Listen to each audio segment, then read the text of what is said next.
Prieto here with Intimacy with Injury. Last time I went over Sex with MS Part 1. I went over ingredients to create a recipe that would give you incredible mind-blowing sex. Today I'm going to tell you how to integrate those ingredients to take that first step towards a bedroom. So let's get started. The first ingredient that we talked about was commitment. That commitment involved deciding on your why. Why are you actually here and doing this? And then the commitment to leave judgment at the door. We talked about expanding your definition of intimacy to be a concept that included 24 hours of the day, so that intimacy wasn't just in the bedroom, but it was the minute you woke up, the minute you went to sleep, okay, and all the time in between.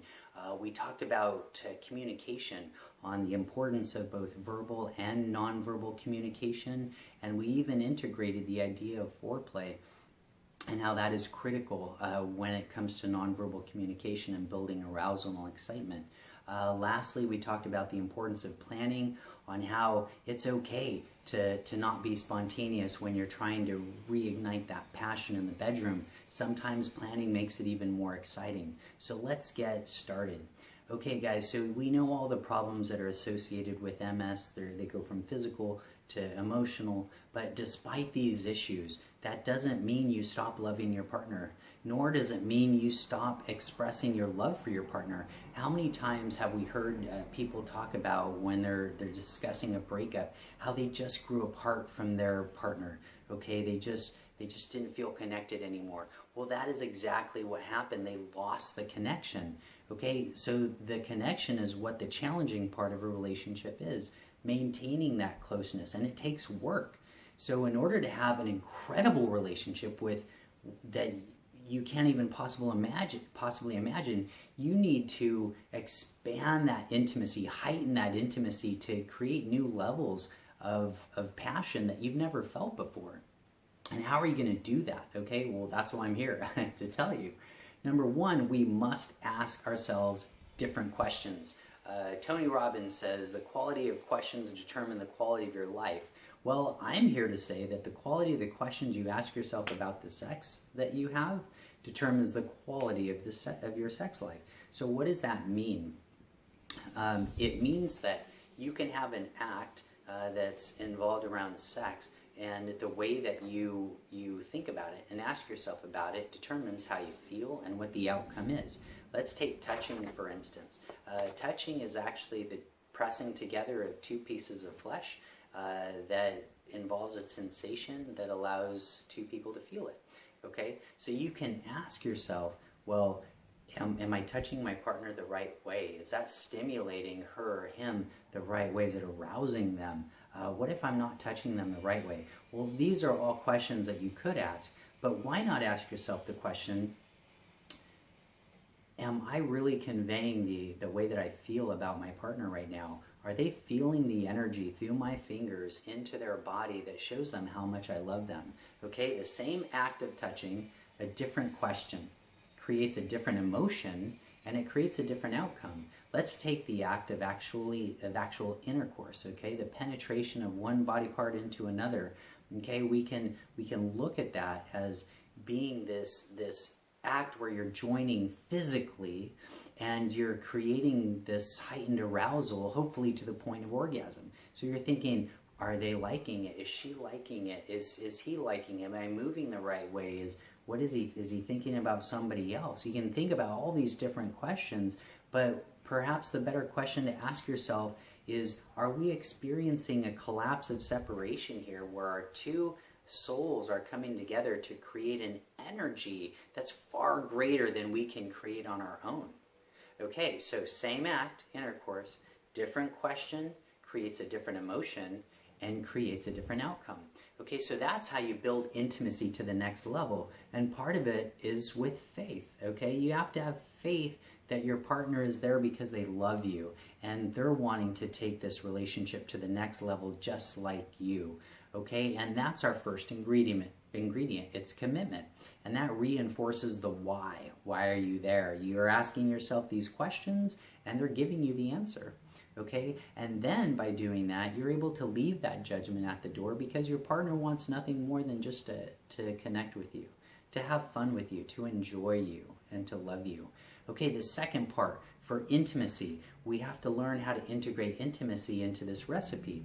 Okay, so we're going to do a challenge. I challenge you guys from the moment that you set your date, whether it's 3 days away, 5 days away, or 7 days away. I want you to do one thing for your partner every single day, one little thing. Leave them a sticky note saying how excited you are to have your date. Maybe you get them a cup of coffee in the morning. Maybe you give them a special text that they weren't expecting at work with a little picture of you. Or it can be anything, but pick one thing for each day before you have your date. Okay, so that's your challenge for intimacy. Then the next part is communication. Okay, we learned that we have both verbal and nonverbal communication. So the verbal part of what you're going to do is you're going to do a 2-minute check-in. Okay, and that's where you sit down and you say, what are you really feeling? Not just how are you feeling, but what are you really feeling? And that's where you guys have the chance to get on the same page and really connect. And the first one might even be, well, you know, I'm actually really a little apprehensive about this new challenge that we're doing. How do you feel about it? And so you both really get down to getting on the same page and connecting, okay? So when you connect on that emotional, intellectual level, it's going to be so much easier to connect on a physical level. Okay, and then after the 2-minute check-in, what you're going to do is you're going to do a physical inventory of the person that has the MS. You're going to ask them, how's their body feeling? Okay, they can have increased tone or spasticity. There can be increased pain, and what you're going to do is you're going to set up taking medication so that it is timed perfectly with the time that you're going to have your date and by the time you're ready to move on to the physical aspects of your date. Okay, so if you're having pain, you need to take pain medication at least 1 to 2 hours beforehand, and especially with something like erectile dysfunction, guys, you need at least half an hour to an hour for that to be in your system before it's really going to allow you to rise to the occasion. So you need to keep that in mind. And then the third challenge to communication is my favorite part, the nonverbal. I need you to get 3 things out. I need you to get some lube, I need you to get some lotion, and I need you to get a toy. Okay, so what you're going to do is this is where you get to slowly start taking off items of clothing and start massaging each other. Use that lotion. You guys, this is where you get to really just to touch and to show with your hands, with your body, how much you really care for that person, okay? And I want you to consciously think about what you're expressing when you're touching them. And both partners touch each other. Kiss, okay? Hug. There can be even mutual masturbation. But before you do that, I want you to give yourself at least 15 to 20 minutes of just touching non-erogenous sites. Okay, no genitalia for at least 15 to 20 minutes. That way you heighten the intimacy, you heighten the arousal, and then you're getting yourself really ready for the more physical aspects of your date. Okay, and then break out the toy and use the toy. And we all know that women take a little bit longer than men, whether or not it's the woman who has MS or the man that has MS. The closer we can get to that heightened state of arousal, the more likely it is to achieve orgasm. But orgasm isn't the whole point of the exercise. Orgasm is the icing on the cake. The cake is everything in between, and I certainly love the cake part the most. The icing, sure, I'll take it, but doesn't make the celebration. Okay, so now we're going to talk about planning. Okay, guys, you gotta plan for this. You gotta get a sitter for the kids. You gotta turn the phone on vibrate and make something special of it. Order takeout to bring to the home. Get a special dessert that you guys both love that you haven't had in a while. And put on some music and just communicate and talk so that you're really building that intimacy before you even start to head to the bedroom. So those are the things, guys, that you're going to integrate to make this mind-blowing sex. And if you do those things, I guarantee you your intimacy level is going to grow. Okay, even if the outcome doesn't involve an orgasm, because this isn't pass or fail, guys.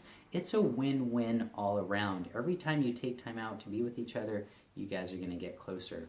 Okay, and for the tip to helping people with MS actually orgasm, in the research it shows that high frequency vibration actually helps throw the action potential level of the nerves over the top so that you can reach orgasm more easily. So bring in those vibrators as part of the toys and go to town, guys. For the next video, I'm going to do a review of sexual props and toys for any condition, either with pain or disease. So keep an eye out for that. It's going to be out within the next week to 10 days.